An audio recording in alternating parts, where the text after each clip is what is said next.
안녕하세요. 목수입니다. 그, 오늘은 지난번에 예고했던 대로 여행용 카메라의 조건과 그 조건에, 모든 조건에 맞는 카메라를 뭐 하나 추천을 드리도록 하겠습니다. 제가 카메라를 뭐 여러 번 사왔는데, 여행용 카메라는 의외로 조건이 굉장히 까다롭습니다. 까다롭고, 지금까지는 그 모든 조건에 맞는 카메라가 없었습니다. 없어서 그래서 저도 이제 돈을 많이 버렸는데, 그 최근에 이제 그 조건에 맞는 카메라가 출시가 됐습니다. 출시가 돼가지고 오늘 제가 소개를 해 드리려고 간단한 이제 뭐 전부를 말씀드리는 수는 없고 그 중에서 중요한 부분을 간단하게 이게 왜 좋은지를 보여드리도록 하겠습니다. 자, 먼저 여행용 카메라의 조건을 먼저 말씀드리겠습니다. 그 옛날에는 거의 사진을 대부분 촬영을 했습니다. 뭐 저도 그랬고 아마 시청자분들도 거의 사진을 촬영을 하셨고, 그리고 지금도 대부분의 시청자분들은 여행을 하시면서 사진 촬영을 제일 많이 하실 것 같아요. 그런데 저 같은 경우에는 이제 사진 촬영은 안 한 지가 뭐 굉장히 오래됐습니다. 거의 한 10년 다 돼가는 것 같아요. 그래서 동영상을 이제 위주로 촬영하고 있습니다. 그 동영상 위주로 촬영을 하는 이유가 있습니다. 이유가 있는 게, 일단은, 음, 사진을 촬영할 때, 보통 여행 가서 사진을 촬영할 때 어떻게 촬영하냐면, 이제 포즈를 잡기 위해서 멈춥니다. 멈추고, 그 다음에 여기를 보세요. 앵글 잡고 이리저리 하면서 이제, 수십 편 찍죠. 최소한 서너 편을 찍고, 그 다음에 또 확인을 합니다. 앵글이 맞는지, 뭐, 여러 가지 초점 맞는지 확인을 합니다. 그렇게 하다 보면 이제 문제가 생깁니다. 어떤 문제가 생기냐면 여행이 진행이 안 됩니다. 여행이. 그래, 뭐 여행이 진행이 안 되든지 하루에 몇 편 못 찍든지 둘 중 하나겠죠. 그리고 또 하나는 나중에 그 자리에서 나중에든 간에 그 중에서 앵글이 맞는 거를 또 출연해야 됩니다. 근데 실제로 뭐 대부분 경우에 저도 그렇습니다만은 이렇게 찍어 놓고는 이제 두 번 다시 안 봅니다. 안 보고 이제 제일 문제는 이제 잊어버리죠. 뭐 지워지거나 뭐 내지는 뭐 어디 뒀는지 모르거나 찍고는 끝나는 거죠. 그런데 이제 동영상을 촬영을 할 때는 저는 이제 촬영을 어떻게 하냐면은 멈추지 않습니다. 이제 저는 촬영을 하고 집사람은 이제 여행을 하는데 둘이 이제 셀카를 찍는 경우를 제외하고는 거의 멈추지 않습니다. 제 영상이 전부 다 그 집사람은 계속 그냥 이행하고 있는 거, 이행하고 있으면 이제 제가 이제 알아서 이제 촬영을 하는 거죠. 그러다 보니까 이제 촬영이 이제 여행의 방해를 안 받습니다. 이게 제일 중요하죠. 옛날에 저 사진 촬영을 할 때는 뭐 맨날 잠시 멈춰봐, 뭐 이리 포즈 잡아, 저리 포즈 잡아, 이게 여행 자체를 못 하겠더라고요. 그래서 동영상을 찍고, 그 다음 이제 두 번째는 사진보다는 동영상 추억이 훨씬 생생합니다. 우리가 사진을 찍는 이유는 추억을 간직하기 위해서죠, 그죠? 그래서 그냥 사진을 찍어도 이제 추억이 남아있지만 동영상을 찍으면 움직이는 모습이기 때문에 훨씬 추억이 생생하고 주변의 소음이라든가 뭐 움직임 이런 게 다 이제 레코딩이 되기 때문에 추억이 굉장히 생생합니다. 그리고 또 세 번째는 이제 굉장히 중요한 사실인데, 또 그 여행용 촬영에서 대단히 중요한 부분이 저는 있다고 생각합니다. 보통 보면 카메라를 선택하거나 내지는 이제 촬영을 할 때 화질에 굉장히 신경을 많이 씁니다. 예쁘게 뭐 장면도 경치도 예쁘게 나오고 사람도 예쁘게 나오고 앵글도 맞고, 그리고 또 그게 맞춰서 보통 카메라를 구입을 합니다. 그런데 뭐 저는 이제 생각이 좀 다릅니다. 왜냐하면 여행 때 이제 촬영을 하는 목적이 뭐냐, 생생한 추억의 기록이 이제 일단은 넘버원이라고 생각합니다. 그 생생한 추억, 또 우리가 이제 전문적인 사진 작가가 될 건 아니지 않습니까? 그러다 보니까 생생한 추억 기록이 제일 중요하고, 물론 이제 화질도 좋으면 좋겠죠. 그런데 이제 둘 다 화질 등 전문적인 부분도 만족하고 생생한 추억도 이제 추억 기록도 둘 다 만족하기에는 뭐 어렵습니다. 특히 이제 타이밍이 생생한 추억의 기록은 타이밍이 중요하기 때문에 그 타이밍에 맞춰 가지고 화질이나 앵글 이런 걸 맞춘다는 거는 결코 쉽지가 않습니다. 그래서 저는 여행용 카메라나 촬영 기법에서 제일 중요한 이제 포커싱이 되어야 되는 거는 넘버 원이 생생한 추억의 기록이라고 저는 생각합니다. 자, 요 조건 하에, 이 조건 하에서 이제 카메라를, 처음부터 저도 이랬던 건 아닙니다. 계속 여행을 다니면서 이제 촬영을 하다 보니까 점점 이제 요렇게 이것들이 중요하다는 걸 알게 된 거죠. 이 조건을 만족하는 카메라를 찾아 헤맸습니다. 찾아 헤맸는데 의외로 이 조건을 모두 만족하는 그런 카메라가 의외로 많지 않았습니다. 그래서 하나씩 그 체크해 보도록 하겠습니다. 첫 번째 조건은 이제 작고 견고해야 됩니다. 보통 카메라를 구입해서 사용을 할 때, 뭐, 요즘은 이제 욕심을 내서 DSLR을 구입을 하는 경우가 굉장히 많습니다. DSLR은 일단은 크죠. 그 다음에 렌즈 부분이 굉장히 민감하고, 그 렌즈에 이제 초점거리 맞추는 부분이 굉장히 정교하기 때문에 카메라가 크고 무겁고 그리고 조심스럽게 다뤄야 된다. 안 그러면 이제 고가품을 망치게 되죠, 그죠? 뭐 DSLR은 보통 뭐 가격이 200만 원이 대부분 넘죠. 대단히 고가입니다. 그래서 DSLR 카메라를 사진 작가가 아니고서는 혹은 이제 두 번째로 이제 선택을 하는 게 똑딱이 카메라라고 그러죠.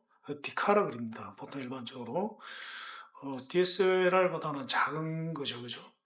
그 렌즈가 분리 안 되는 그런 렌즈와 경통이 내장되어 있는 그런 카메라를 또 많이 씁니다. 소위 말해서 이제 블로그 카메라 이렇게 얘기들을 많이 하죠. 뭐 캐논에도 파워샷 V10이 있고 그리고 소니에도 이제 Z1 시리즈가 있죠. 그런데 그것들도 큽니다.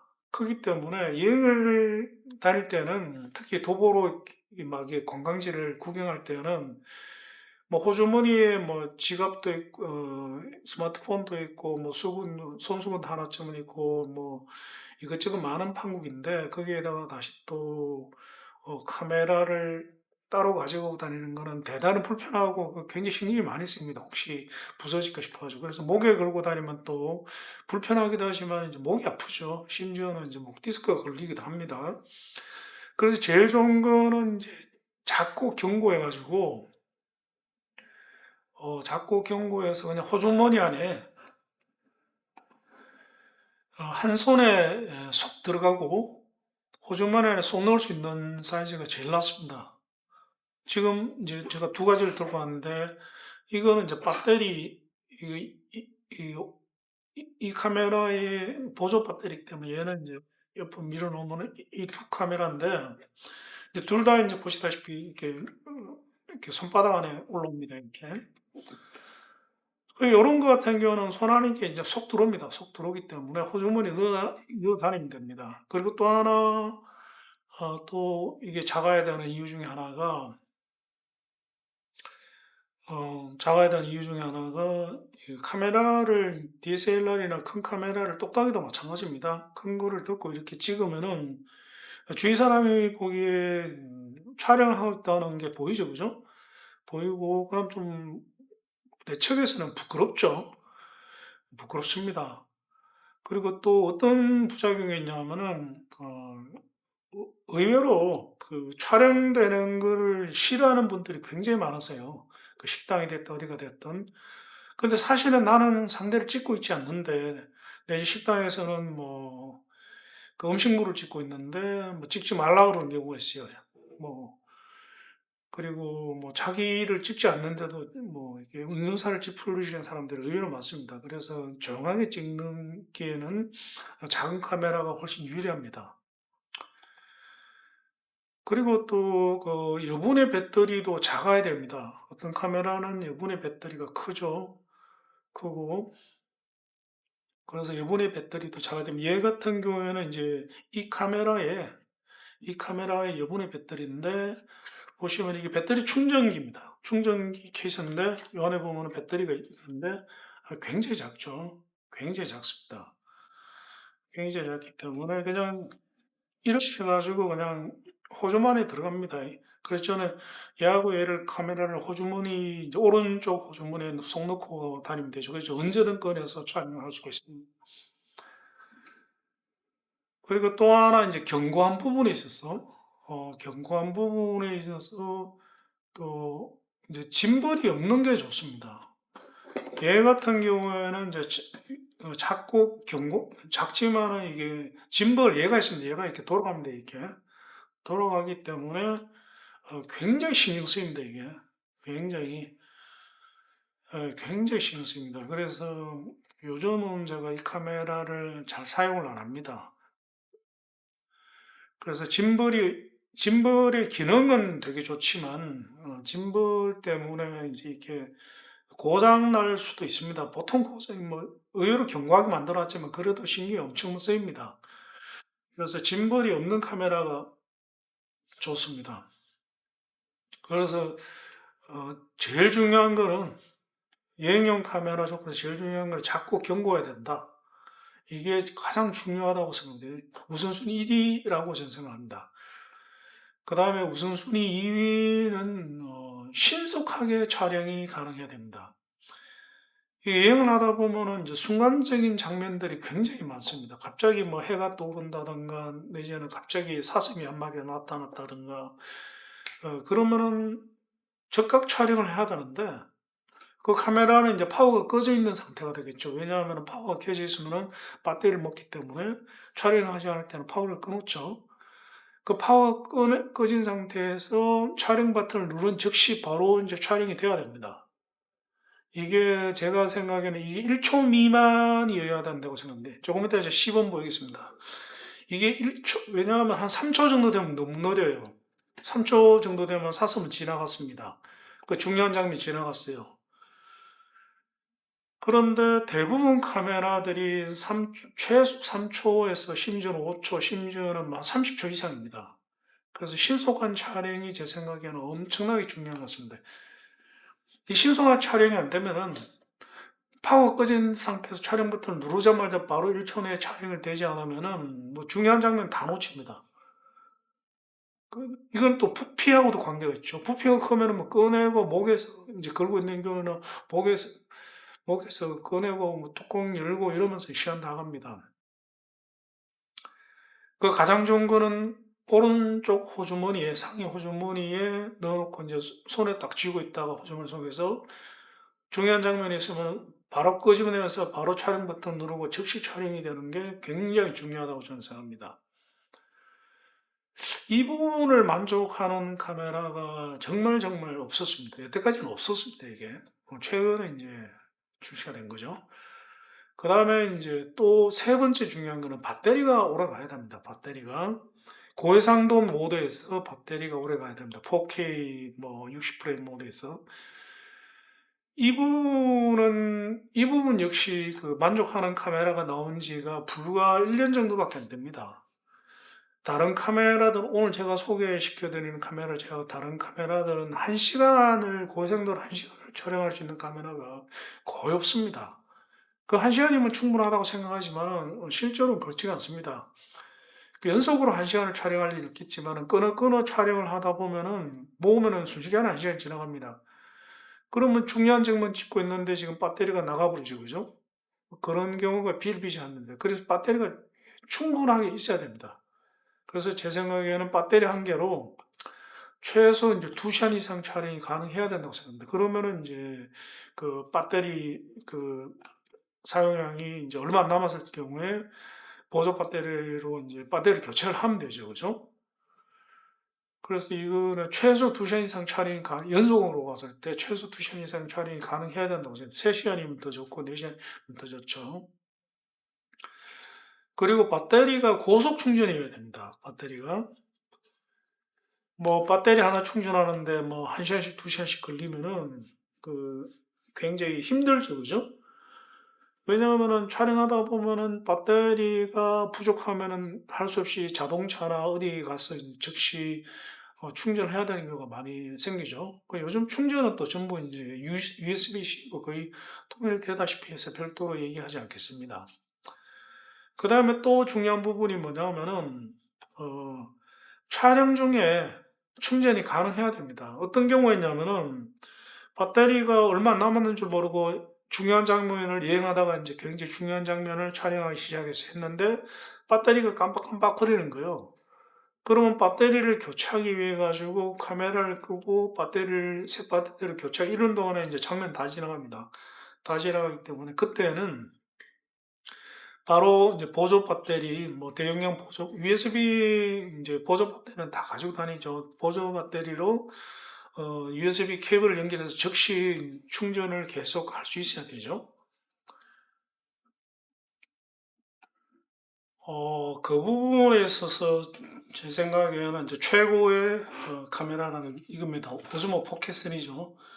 이 충전, 이제 촬영을 쭉 하다가 배터리가 얼마 안 남았다 싶으면 보조 배터리죠. 얘를 갖다가 바로 이렇게 끼워버리면 됩니다. 이렇게 쓸 수가 있죠. 그죠? 이거는 제가 봤을 때 굉장히 괜찮습니다. 얘도 그런 형태가 나왔으면 좋겠습니다. 예를 들면은, 여기 이제 이쪽이죠. 이쪽이 USB, 뭐 촬영할 때 이렇게 촬영하겠죠? 왼쪽이 USB 그게 있는데 그냥 이렇게 끼우면 되도록. 그래서 뭐 배터리를 제가 하나 샀죠. 하나 샀습니다. 끼워서 쓸 수 있는 배터리가 있는데 이제 다시 또 그 USB 커넥터가 노출되지 않기 때문에 또 불편하고 하여튼 뭐 이런 점이 있습니다. 그래서 촬영 중에 충전이 가능해야 되는 것도 여행 카메라로서 굉장히 대단히 중요하다고 생각합니다. 그리고 배터리 교체가 가능해야 됩니다. 어떤 카메라는 이제 배터리가 교체가 안 되죠. 내장형 배터리라서 꼭 충전을 해야지만이 되는 그런 경우가 있습니다. 그러면 어떤 문제가 생기냐면은 충전하는데 시간이 필요하고 또 배터리 용량이 있죠. 그래서 배터리 교체가 가능하면은 여분의 배터리를 뭐 여러 개 가지고 다니면 되죠. 그죠? 근데 내장형 배터리 같은 경우는 그게 안 되는 거죠. 이 카메라 같은 경우에는 내장형 배터리가 요 안에 있습니다. 요 안에 있고 얘가 이제 뭐 1시간 정도인가 사용할 수 있죠. 사용하는데 떨어지면은 이제 이렇게 보조 배터리 그 여분의 배터리 이렇게 끼우도록 이렇게 되죠. 그래서 이 구조가 제가 봤을 때 가장 이상적인 구조인 것 같습니다. 그 다음에 네 번째 중요한 거는 손떨방이 강력해야 됩니다. 여행의 특성상 책상 위에서 쓰는 게 아니지 않습니까? 막 걸어 다니면서 어떤 경우는 심지어는 뛰어다니면서 촬영을 해야 되는데 손떨림 방지 기능이 강력하면은 뭐 웬만큼 걸어 다니면은 걷는지 안 느껴지죠. 안 느껴지고 그리고 뭐 심지어 뛰어다녀도 그렇게 뛰는 것처럼 안 느껴집니다. 요즘 이제 고성능 카메라는 이렇게 나오죠. 최신형들은. 그런데 여기서 조건이 있습니다. 조건이 있는 게 이제 짐벌이 없는 상태에서 손떨방이 강력해야 됩니다. 얘 같은 경우는 짐벌이 있죠. 짐벌이 있기 때문에 손떨방 기능을 이제 짐벌로 하는데 얘는 뭡니까? 짐벌이 없습니다. 그런데 제가 봐서는 얘가 손떨방 기능이 더 강력해요. 그 다음에 또 중요한 부분이 화각이 넓어야 됩니다. 화각이 다시 말해가지고 그 한 화면에 이렇게 많이 담길 수 있어야 됩니다. 화각이 그 뭐 화각이 좁으면은 뭐 찍을 때 뭡니까 그 뭐 여행을 하다 보면 경치 사진을 굉장히 많이 찍죠. 뭐 보통 여행을 할 때 보면은 이제 세 가지 경우가 있습니다. 네 가지 경우겠네요. 첫 번째는 이제 경치 사진.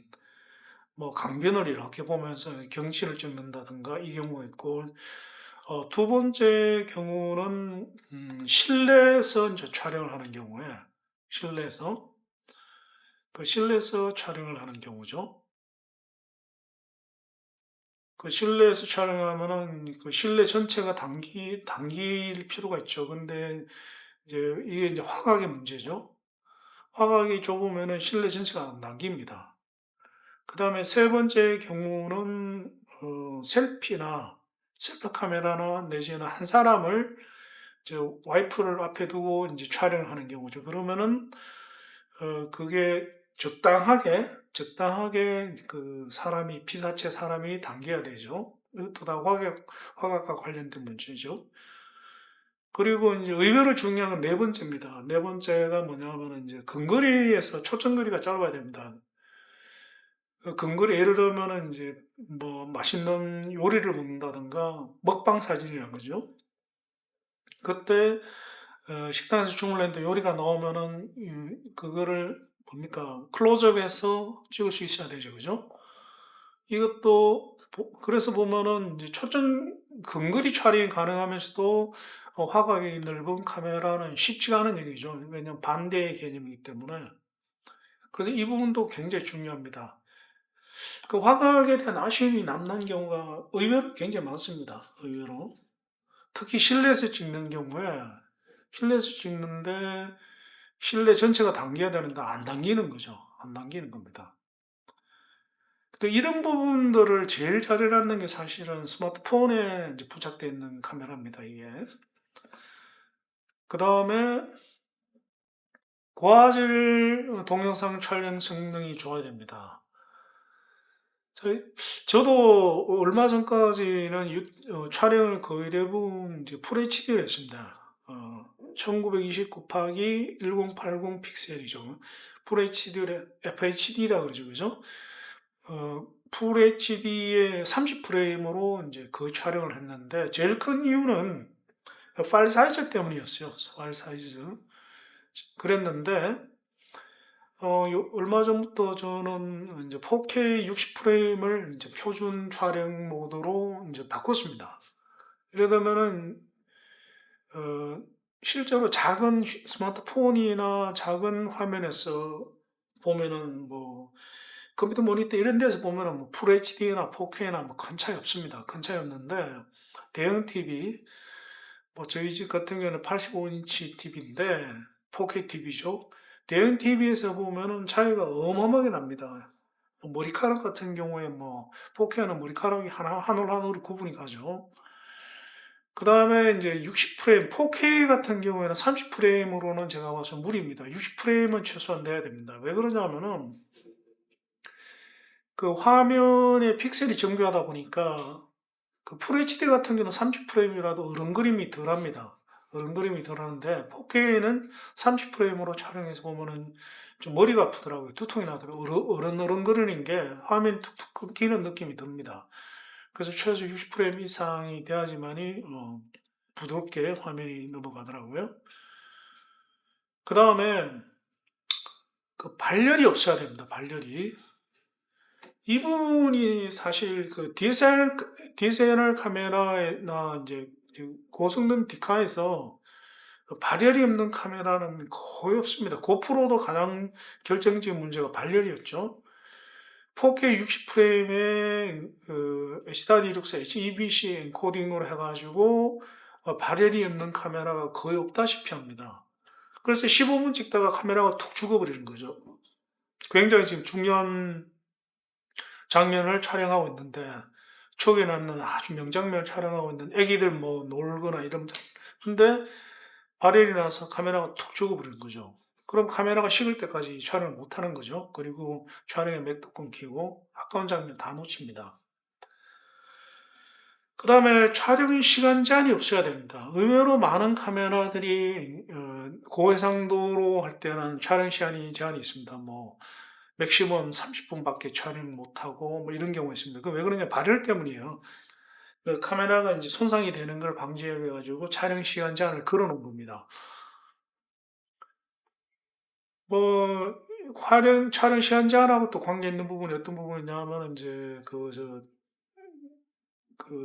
플래시, 그 외장 플래시 SD 카드 사이즈 제한인데 이 부분은 요즘은 큰 문제가 없죠. 왜냐하면은 대부분 뭐 512GB나 1TB씩 지원하기 때문에 512GB만 해도 FHD로 해도 뭐 끝도 없이 촬영할 수 있죠. 그 다음에 또 중요한 게 저조도 촬영이 또 가능해야 된다. 카메라 성능이 차이 중에서 밝은 곳에는 잘 나오는데 조금만 어두워지면은 아예 피사체 구분이 안 되는 카메라들은 굉장히 많습니다. 굉장히 많은데 여행을 하다 보면 뭐 낮에 촬영을 하기도 하고 밤에 촬영을 하기도 하고 또 실내인데 조명이 신통치 않은 실내에서 촬영을 하기도 합니다. 그거 다 저조도 환경이죠, 그죠? 그 저조도 촬영해서 뭐 환하지는 않더라도 웬만큼 보기 싫지 않은 정도 촬영은 돼야 된다, 그죠? 그 다음에 고화질에서 파일 사이즈가 작아야 됩니다. 보통 이제 일반적으로 FHD에서 사용하는 엔코딩 방식이 H.264를 씁니다. H.264를 쓰는데 H.264 엔코딩으로 4K 60Hz를 만약에 촬영을 하면은 한 1시간 정도 촬영을 하면은 한 2, 30GB 나옵니다. 파일이 감당이 안 될 정도로 커집니다. 그래서 4K부터는 반드시 HEVC 압축 코덱을 써야 됩니다. 이게 압축 코덱이죠, 그죠? 뭐 HEVC나 뭐 H.265나 뭐 비슷한 얘기입니다. 그 다음에 또 여행에서 중요한 게 피사체 트래킹이 가능해야 됩니다. 이게 무슨 얘기냐면은 이런 경우가 있죠. 카메라를 이제 삼각대에 설치를 해놓고 와이프하고 나하고 나 잡아봐라 그러고 뛰는 경우가 있다 칩시다. 어? 그런 경우에 이제 피사체 트래킹을 해놓으면은 카메라가 알아가지고 그거를 이제 따라가는 거죠, 그죠? 그런데 이 오스모 포켓 3처럼 그 짐벌이 있는 경우는 이거 굉장히 잘하죠. 굉장히 잘하는데 그런데 이제 짐벌이 없는 상태에서도 어느 정도 트래킹이 가능합니다. 얘 같은 경우에. 물론 짐벌이 있는 만큼 범위가 넓지는 않습니다만 크게 불편함 없을 정도까지는 됩니다.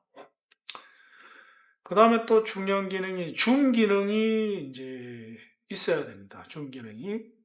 줌 기능은 이제 광학 줌 기능이 제일 좋습니다. 제일 좋지만은 스마트폰 카메라 같은 경우는 광학 줌 기능이 있는데 아직까지는 이런 이제 초미니 캠 같은 경우는 광학 줌까지는 없죠. 그래도 이제 디지털 줌이라도 있어야 된다. 한 2배 정도 되는, 2배 줌 정도 되는, 그리고 디지털 줌에서 화질이 크게 떨어지지 않아야 됩니다. 이게 뭐 멀리 있는 거를 꼭 보지는 않더라도 뭐 예를 들어가지고 줌이 왜 필요하냐면은 지금 촬영을 하고 있는데 너무 뭡니까 피사체가 작은 경우에 있고 그 화각이 조정이 좀 할 필요가 있죠. 그래서 그 너무 경치와 사람이 조만조만하게 나오면은 사람이 뭐 제가 앞으로 걸어가서 촬영을 해도 되지만은 한계가 있는 경우에는 디지털 줌을 좀 사용해서 어느 정도 맞출 수가 있어야 되죠. 자, 지금 시중에 아시다시피 뭐 거의 수백 종류가 넘는 카메라들이 출시되고 있습니다. 출시되고 있는데 여행용 카메라로서 갖춰야 되는 유해 조건을 전부 만족하는 카메라는 딱 한 개밖에 없습니다. 딱 한 대밖에 없어요. 물론 이제 이럴 수는 있습니다. 그 오해가 있으면 안 되는데, 제가 모르는 카메라는 있을 수가 있습니다. 제가 스펙을 다 찾아봤는데, 제가 자료를 뒤지거나 인터넷 검색해가지고, 검색했는 것 중에서 제가 모르는 카메라는 있을 수 있어요. 그런데 저도 이제 열심히 뒤졌는데, 그거를 다 만족하는 카메라는 현재로서는 딱 한 개밖에 없습니다. 자, 그러면은 뭐냐, 그게? 얘입니다, 얘. 이 카메라죠, 그죠? 오즈모, DJI에서 나온 겁니다. DJI에서 이제 오즈모 액션 5입니다. 5죠, 그죠? 5. 이 카메라가 유해 조건을 모두 만족합니다. 자, 볼까요? 자, 작고 견고하죠. 정말 견고합니다. 뗀뗀합니다, 이거. 그래서 손 안에 쏙 들어옵니다. 쏙 들어오기 때문에 저는 어떻게 하냐면 이거를 호주머니에 넣어 다닙니다. 호주머니에 넣어 다니고 요령 있는데 뭐냐면 이게 렌즈가 더러워지죠, 그죠? 렌즈가 더러워지는데 그 렌즈가 더러운 상태에서 촬영을 하면 뿌옇게 나오겠죠? 그래서 어떻게 하냐면은 한 요만한 그 다이소에 가면 한 요만한 그 천으로 된 주머니 팝니다. 그 주머니를 막 한 2,000원 주고 사가지고 거기에다 평소에 이거 넣어놓는 거예요. 넣어가지고 사용을 하다가 이제 여행지에서는 이제 촬영을 해야 되니까 이제 오른쪽 호주머니에서 그 주머니에서 끄집어내죠. 꺼내가지고 이제 그 천 주머니를 렌즈 닦는 그 용도로 사용을 하면 됩니다. 그 대신 이제 그 주머니를 구입을 하실 때 부드러운 천으로 해야 되겠죠. 그리고 얘 같은 경우는 지금 현재 그 렌즈 보호 캡이 지금 씌워져 있는 상태. 요거 15,000원인가 하는데 뭐 스크래치 나거나 하면 그 교체를 할 수 있는 겁니다. 그렇게 사용을 하시면 됩니다. 그 다음에 뭡니까? 여분, 그 경고하죠. 이거 뭐 얘하고는 다르잖아요. 얘 같은 경우는 짐벌 때문에 짐벌도 이렇게 움직이는 부분이 있죠. 그죠? 그런데 얘 같은 경우에는 뭡니까? 그런 부분이 전혀 없죠. 짐벌 이거 진짜 신경 쓰입니다. 이거. 그래서 얘는 그런 것도 없죠. 그래서 되게 견고합니다. 견고하고 배터리도 굉장히 작죠. 그래서 요렇게 가지고 다니면 되죠. 요렇게. 요렇게 해가지고 뭐 한 손 안에 들어오죠. 두 개 합해도 이거 오른쪽 호주머니 혹은 얘는 이제 뒤 호주머니나 왼쪽 호주머니 넣고 다니죠. 그러다가 이제 배터리가 다 돼가면은 뭡니까? 배터리도 작죠. 얘를 끄집어 내면 되죠. 충전 상태도 파란색이라는 얘기는 초록색 충전이 다 됐다는 얘기죠. 그리고 얘 자체가 보조 배터리 기능이 있습니다. 이걸로 스마트폰을 충전할 수 있어요. 그리고 뭐 이게 뚜껑을 열어도 배터리 용량이 확인되지만 이 버튼을 눌러도 확인이 됩니다. 그러면 두 개가 꽂혀 있다는 걸 알 수 있죠, 그죠? 그리고 또 얘는 또 짐벌이 없죠, 그죠? 짐벌이 없습니다. 그 다음에 자, 이 이제 제일 중요한 부분입니다. 저는 이 기능이 제일 좋더라고, 이 기능이. 자, 보여드릴게요. 자,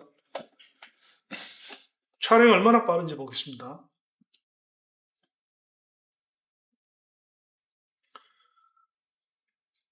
지금 이게 녹화 버튼을 눌렀습니다.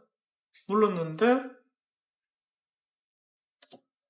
이게 이제 촬영되는 빨간 표시가 나죠. 근데 방금 굉장히 오래 걸렸지 않습니까? 그죠? 굉장히 오래 걸렸죠? 한 5초 이상 걸렸습니다. 근데 뭐가 빠르냐? 아닙니다. 다시 녹화 버튼을 누르면은 3초 안에 꺼집니다, 이게. 자, 그럼 다시 한번 하겠습니다. 다시 누르면은 얼마나 빠른지 볼게요. 보여드릴게요. 바로 촬영이 되죠. 뭐 0.5초 정도? 이게 왜 이러냐면은 그 자동으로 이제 꺼지는 거 녹화 버튼 한 번 누르면 지금 제가 전원 버튼 누른 적이 없습니다. 한 번 누르면은 카메라가 켜지면서 바로 녹화가 시작됩니다. 그 다시 한 번 누르면은 이제 카메라의 전원이 꺼지는데 3초 후에 꺼집니다. 이 시간은 조절이 안 됩니다. 이거는 고정된 겁니다. 그 왜 3초 동안 걸리냐면은 이게 3초가 이게 괜찮은 시간인데 왜 그러냐면 일단은 저장을 해야 되겠죠. 저장을 하고 그 다음에 뭡니까? 이게 보통 보면 이렇게 스냅 촬영을 쭉 해보면 클립을 보면은 시작할 때 카메라가 흔들리고 끝날 때 카메라가 흔들립니다. 흔들리는데 이게 3초 후에 꺼지기 때문에 그 3초 앞에 이게 이제 누르는 3초 앞에는 뭡니까? 안정적으로 그 영상이 나옵니다. 그래서 이 3초라는 시간이 굉장히 괜찮은 시간입니다. 그리고 처음에는 뭡니까? 눌렀을 때는 녹화 버튼을 눌렀을 때 한 5초 후에 녹화를 시작했는데 그 다음번에 눌렀을 때는 적시는 다시 한번 볼까요? 자, 이제는 얼마나 빠른지 보시면 눌렀습니다. 그 0.5초 정도밖에 안 걸리죠, 그죠? 1초도 안 걸립니다. 왜 이러냐면은 굉장히 잘 만들어놨는 게 오랫동안 녹화를 안 하면은 오랫동안 녹화를 안 하면은, 오랫동안 녹화를 안 하다가 녹화를 하면은 오래 걸립니다. 한 5초 정도 걸립니다. 카메라가 켜지고, 그 다음에 녹화가 시작되고 오래 걸립니다. 그런데 한번 그렇게 녹화가 한번 이게 카메라 켜지고 난 뒤부터는 빠릅니다. 이런 식으로 되어 있는 것 같아요. 오랫동안 녹화가 안 했는 경우에는 카메라가 전원이 진짜 완전히 꺼져버리는 거예요. 완전히 꺼져버리고, 근데 그 다음 상태는 전원이 완전히 꺼진 게 아니라 슬립 상태에 있는 것 같아요. 그 배터리가 거의 안 먹지만은 슬립 상태에 있다가 누런 즉시 켜지는 거죠. 이게 굉장히 잘 돼 있어요, 이게. 자, 다시 한번 보여드릴게요. 바로 켜지잖아요. 그러니까 바로 촬영되잖아요. 그러니까 어, 이 부분은 확실하게 만족을 합니다. 그리고 누르자마자 촬영이 되고 누르자마자 꺼지는 것보다는 누르고 0.5초 있다가 촬영이 되고 누르고 난 뒤에 한 3초 있다가 꺼지는 게 더 좋습니다. 그러면 왜냐하면은 그러면은 이제 그 누르는 과정에 카메라가 흔들리는 부분이 촬영 안 됩니다. 촬영 안 되기 때문에 영상이 깨끗합니다. 이 부분이 저는 굉장히 마음에 들었습니다. 그 다음에 배터리가 오래 가야 되는데 이 오스모 5가 배터리 오래 가기로 굉장히 유명한 카메라죠.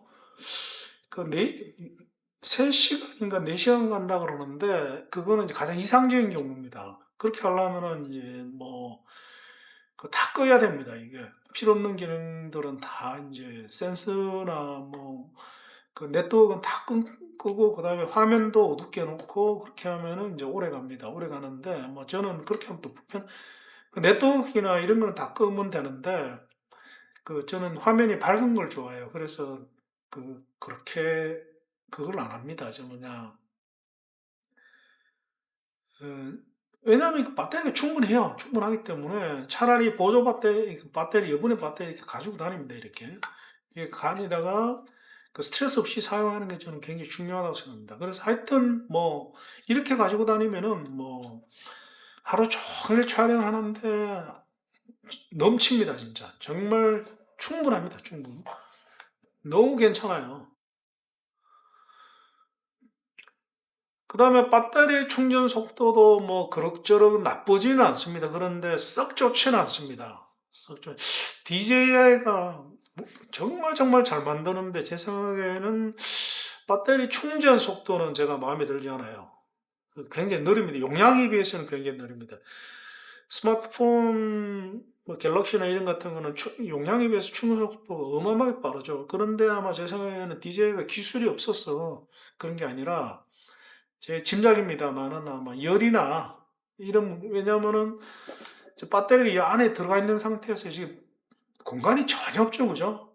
완전히 뭐 빈틈이 아예 없는 상태에서 그 상태에서 고속 충전을 하면 뭡니까? 당연히 열이 나겠죠.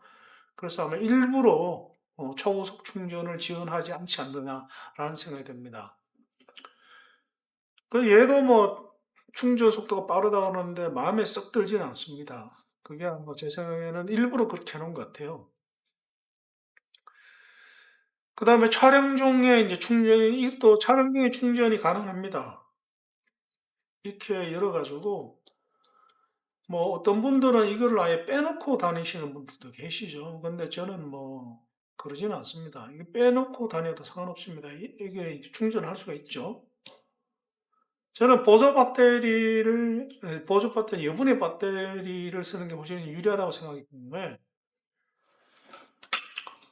그 다음에 손떨방 이게 강력합니다, 이거. 그 짐벌이 없음에도 불구하고 손떨방이 상당히 강력합니다. 상당히 강력해가지고, 굉장히 괜찮습니다. 그 다음에 화각도 상당히 괜찮습니다. 화각도 딱 마음에 드는 정도입니다.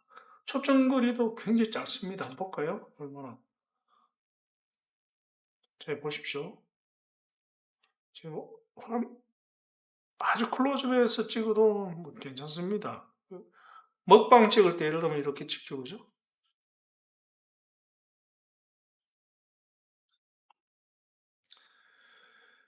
그 다음에 당연히 4K 얘가 120이 되나 안 되나 모르겠다. 한번 켜볼까요?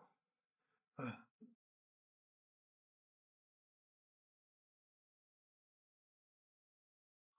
이거는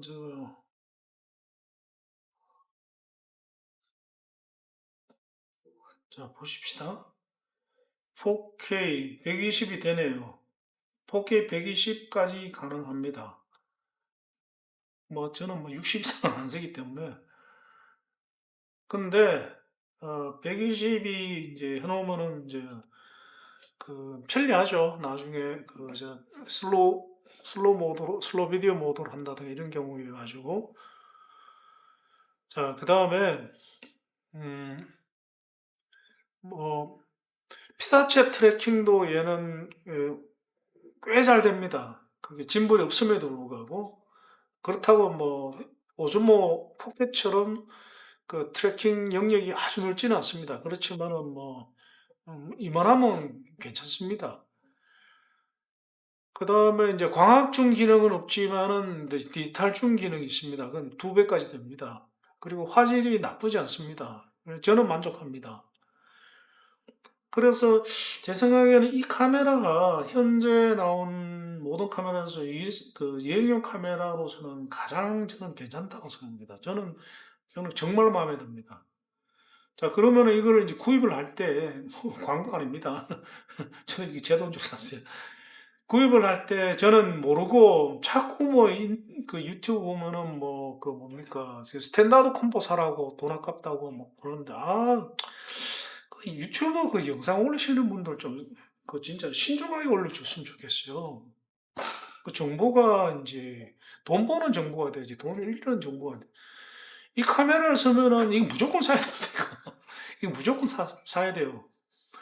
그 스탠다드 콤보하고 그 어드벤처 콤보의 차이가 뭐냐면 어드벤처 콤보에서는 얘를 줍니다. 얘하고 그다음에 이번에 배터리 2개하고 그다음에 뭐지 그저 손잡이 이게 쭉 내리는 거 있잖아요. 셀피 손잡이를 줍니다. 근데 셀피 손잡이는 뭐 별로 용도가 없는데 필요할 수도 있고 안 할 수도 있는데 얘는 무조건 있어야 됩니다. 그래서 스탠다드 콤보 말고 반드시 어드벤처 콤보로 저는 이제 권합니다. 저는 스탠다드 콤보 사는 바람에 이거 없었잖아요. 그래가지고 따로 샀어요. 따로 사니까 이거 따로 사면 훨씬 더 비싸거든요. 훨씬 더 비쌉니다. 따로 사면은 이게 10한 4, 5만 원 합니다.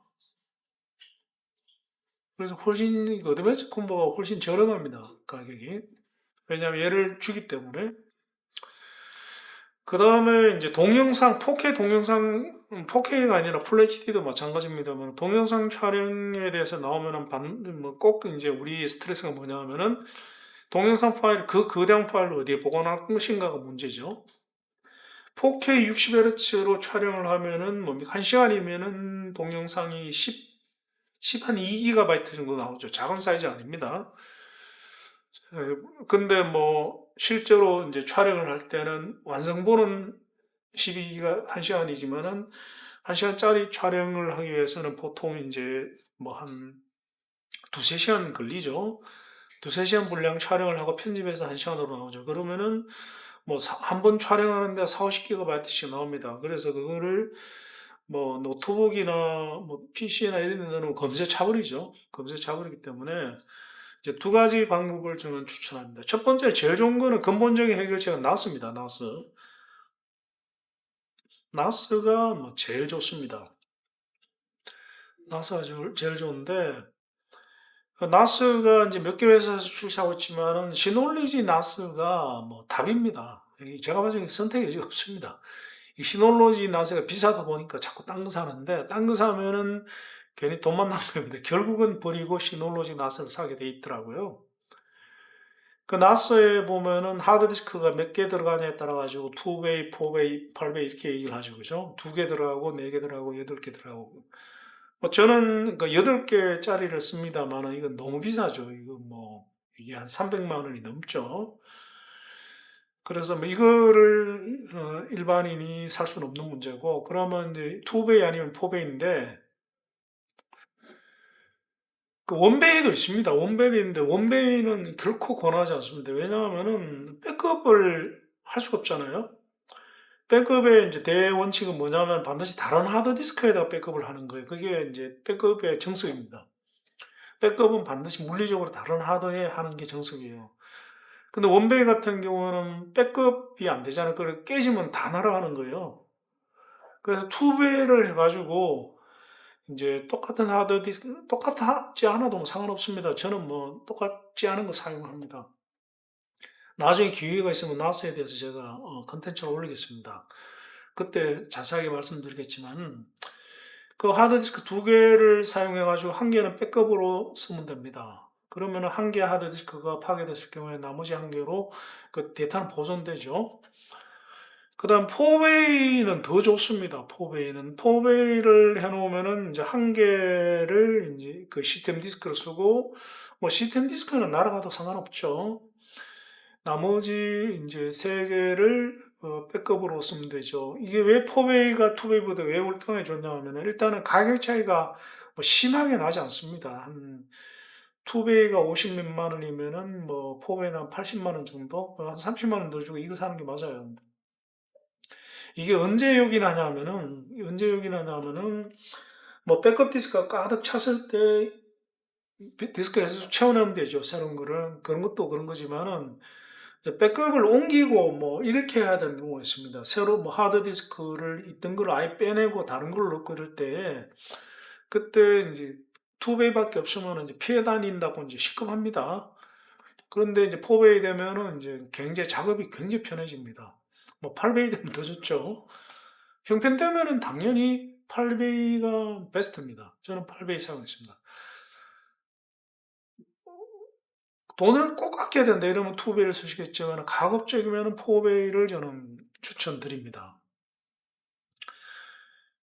근데 나스가 너무너무 좋고 강력하지만 나스의 문제는 이제 금전적인 부담보다 더 큰 문제는 이제 어느 정도의 뭡니까 그 실력이 있어야 됩니다. 그 전문적인 지식이 있어야 된다. 왜냐하면은 이거는 뭐 굉장히 전문적인 장비죠. 그래서 일반인이 하기에는 쉽지가 않습니다. 특히 뭐 백업이라든가 내지는 복구나 이런 거 복잡한 일이 생기죠. 그리고 해킹을 안 당하도록 또 설정하는 것도 이제 전문적인 지식이 필요합니다. 나스 해킹 잘 당합니다. 그런데 또 해킹을 안 당하게 하는 방법도 있어요. 절대 해킹할 수 없는 나스로 만드는 방법도 있습니다. 자, 그래서 이제 전문적인 지식이 필요한 게 이제 더 문제죠. 금전적인 문제보다는 그게 작으면 더 나스를 못 쓰는 이유 같아요. 자, 그럼 차선책이 뭐냐면, 아예 유튜브 채널을 운영하는 게 최고입니다, 이게. 왜 보면은 제가 뭡니까, 이것 때문에 유튜브 채널을 운영한다고 말씀을 드려도 됩니다. 유튜브 채널을 운영하면은 왜 이게 좋냐 하면은 이유가 있죠. 이유가 있는 게, 일단은 언제든 누구든 볼 수 있죠. 그 영원한 추억이 되는 겁니다. 나도 수시로 뭡니까 볼 수가 있고 뭐 내 가족도 수시로 볼 수가 있고 또 친구들 만났을 때 뭐 수시로 보여줄 수 있죠. 야 이번에 오사카에 갔는데 한번 볼래? 이러고 내지는 친구한테 뭐 유튜브 링크만 딱 보내주면 되죠. 이거는 정말 정말 좋은 겁니다. 그 다음에 이제 용량이 이제 무한대죠. 무한대입니다. 그 나스로 운영하면은 용량이 돈이죠, 그죠? 용량이 돈입니다. 예를 들면은 저는 24테라짜리 하드를 사용하는데 하드 디스크 한 개에 100만 원씩 가지고 그죠? 8개 하면은 800만 원입니다. 작은 돈이 아니죠. 그 다음에 그 분실이 이게 제일 중요하다고 저는 생각해요. 그 나스를 쓰든 뭘 쓰든 간에 개인이 관리하다가는 이제 그 많은 추억을 전부 날아가는 수가 있죠. 예를 들면은 뭐 집에 나스를 가지고 있는데 나스에 불이 날 수도 있습니다. 불이 나면 뭐 하드 뭐 8베이든 4베이든 방금 완전히 다 소실되는 거죠. 그래서 유튜브에 올리면은 이제 영원히 분실 불가죠. 이게 제일 큰 것 같아요. 그 다음에 또 하나 이제 큰 게 뭐냐면 자 유튜브에 올리려면 편집을 해야 되잖아요. 근데 편집해야 되는 게 굉장히 귀찮은 일이죠. 그죠? 굉장히 그래서 제가 편집을 최대한 간단하게 하려고 자꾸 말씀드린 겁니다. 그 요즘 보면은 유튜브가 많이 변질이 됐죠. 그래서 원래 유튜브의 매력은 뭡니까? 브이로그입니다. 브이로그. 개인의 일상사를 이제 동영상 일기죠. 비디오 일기가 유튜브의 가장 큰 매력인데 이게 이제 돈이 되다 보니까 이제 요즘은 목적이 아예 돈벌이 목적으로 하는 이제 전문 유튜브 채널들이 너무 많이 생긴 것 같아요. 이제 그런 분들 같은 거는 아예 뭡니까? 고용을 하죠. 촬영팀, 그 전문 그 촬영 및 편집팀을 고용을 합니다. 기획사죠. 기획사를 고용을 해가지고 이제 수익 배분을 하고 뭐 이렇게 하죠. 그래서 영상들이 끝내줍니다. 오디오도 끝내주고, 뭐, 진짜, 뭐, 그리고 또 그, 촬영하는 그 전문 유튜브 채널 같은 경우는 또 촬영, 등장인물들이 이제 전문 모델들인 경우가 굉장히 많습니다. 좀 이제 젊고 아름다운 여성분이 이제 운행한다 이러면 거의 막 90%는 전문적인 모델이라고 생각하면 될 겁니다, 아마. 그런데 이게 보기 좋은 떡이 맛도 좋다고 보기 좋은 건 사실입니다만은 저는 개인적으로 약간은 좀 다릅니다. 너무 좀 식상합니다. 그 유튜브의 매력이 뭐냐면은 이제 공중파나 케이블 TV에서는 그 다듬어지지 않은 그런 정말 생생한 다큐멘터리, 개인의 삶 다큐멘터리가 그 유튜브의 매력이라고 저는 생각하거든요. 블로그 엉성하고 뭐 오디오도 엉망이 그렇지만은 그 진짜 그 사람의 삶이잖아요. 이게 재민데 요즘은 너무 다 넘어졌는 것 같아요. 뭐, 저 같은 경우에는 그래서 제가 이제 권해드리는 게 뭐냐면 유튜브 올리실 때 이제 저처럼 하시면 됩니다. 저는 오히려 저처럼 하기를 권해드립니다. 뭐냐면은 너무 이쁘게 다듬으려고 막 좋은 카메라 써가지고 화질도 뽀사시하고 뭐 오디오도 깔끔하고 뭐 앵글도 탁탁탁탁 맞고 그렇게 하려면은 편집 시간이 어마어마하게 들어갑니다. 저도 그렇게 할 수 있어요. 그렇게 할 수 있는 기술은 저도 보유하고 있습니다. 그럼 어떻게 되느냐? 자, 그럼 이렇게 되는 거예요. 자, 1시간짜리 컨텐츠를 만들기 위해서 촬영을 한 얼마나 해야 되나? 그렇게 하려면 촬영을 한 10시간 해야 됩니다. 10시간 해야 돼요. 보통 보면은 이제 캠핑 유튜브 이런 분들이 보통 이틀 촬영하잖아요. 이틀 촬영하면 하루에 뭐 한 6시간씩 이틀이면 12시간이죠. 그래가지고 편집 다 하면 이제 한 30분짜리 영상이 나오는 거예요. 굉장히 고통스럽습니다. 그게 이제 직업이면 그렇게 해야죠. 근데 뭐 개인의 비디오 블로그에서 그렇게 하면은 뭐 아무 일도 못 합니다. 그리고 또 하나 이제 두 번째는 뭐냐면 편집이 그렇게 하면 굉장히 고통스러워요. 제 초기의 영상을 보시면은 뭡니까 자막도 들어가고 뭐 그다음에 뭡니까 그 감미로운 음악도 들어가고 여러 가지 좀 효과가 살짝살짝 들어가잖아요. 뭐 모자이크도 들어가고 뭐 이렇게 들어가는데 그거 싹 다 뺐잖아요, 제가. 싹 다 뺐습니다. 요즘은 이제 여행 컨텐츠 같은 경우는 저는 백그라운드 음악도 빼버렸어요. BGM도 빼버렸고 지금 그 뭐냐 그 세계일주 플라티 시뮬레이터 이용한 세계일주에는 뭐 앞으로도 웬만하면 이제 백그라운드 음악을 넣으려고 그래요. 왜냐면 비행기 혼자서 이렇게 쭉 진행하는 게 너무 지겹기 때문에 보는 분들이 너무 힘들기 때문에 백그라운드 음악을 넣는데 그래서 제가 이제 만약에 권해드린다면은 유튜브 채널을 하나 운영해 보시기를 저는 굉장히 강력하게 정말 정말 강력하게 추천드립니다. 추천드리고 그리고 그렇게 하기 위해서는 어, 최대한도로 촬영이 편해야 됩니다.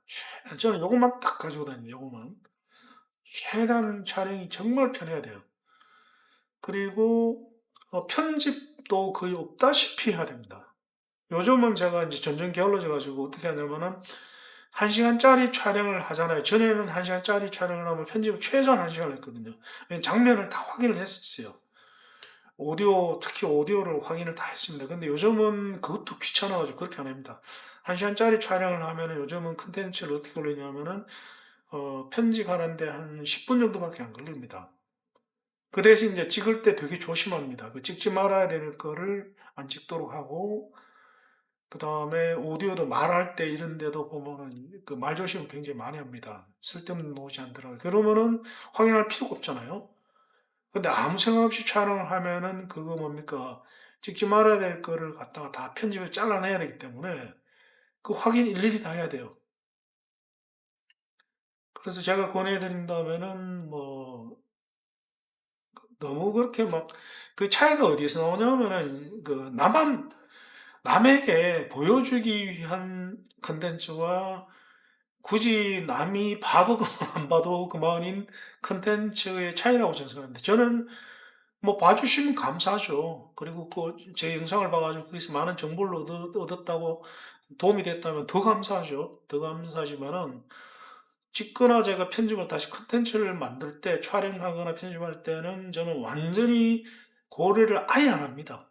단지 이제 그 예의가 없거나 내지는 이제 사회적으로 피해를 주는 그런 것만 피하려고 노력을 하지. 그래서 이렇게 하면은 그 개인 브이로그 진짜 재밌습니다. 재미도 있고 나중에 뭐 10년이 됐든 50년이 됐든 이게 영원히 남잖아요. 그래서 편집을 극소화하면은 그 편집을 극소화해서 개인 그 블로그 유튜브 채널을 운영하면은 굉장히 양질의 추억이 됩니다. 자, 생각해 보십시오. 그냥 보통 이제 사진이든 동영상이든 촬영을 여행하면서 평소에 늘 촬영해 놨습니다. 그거 봅니까? 안 봅니다, 진짜. 영원히 안 봐요. 볼 확률보다 안 볼 확률이 더 많습니다. 대부분 안 보죠. 나중에 한번 보려고 그래도 뭡니까? 그 수많은 중에서 그걸 갖다가 뭐 가공을 안 해놓은 상태이기 때문에 엉망진창이 워낙 많기 때문에 안 보게 돼요. 스트레스 받. 그러나 유튜브 편집이 귀찮긴 하지만은 유튜브 채널로 하다 보면 최소한의 편집을 해야 되기 때문에 양질의 추억이 된다 이거죠. 그래서 저는 대단히 만족합니다. 자, 이렇게 해서 오늘은 그 여행용 카메라의 조건, 분명 해외여행, 국내여행 마찬가지입니다. 그리고 이 조건을 이 카메라로는 그 개인 유튜브 채널을 그 운영하기에 충분합니다. 충분합니다. 자, 나중에 이제 좀 더 이제 이 카메라도 이제 용도가 있습니다.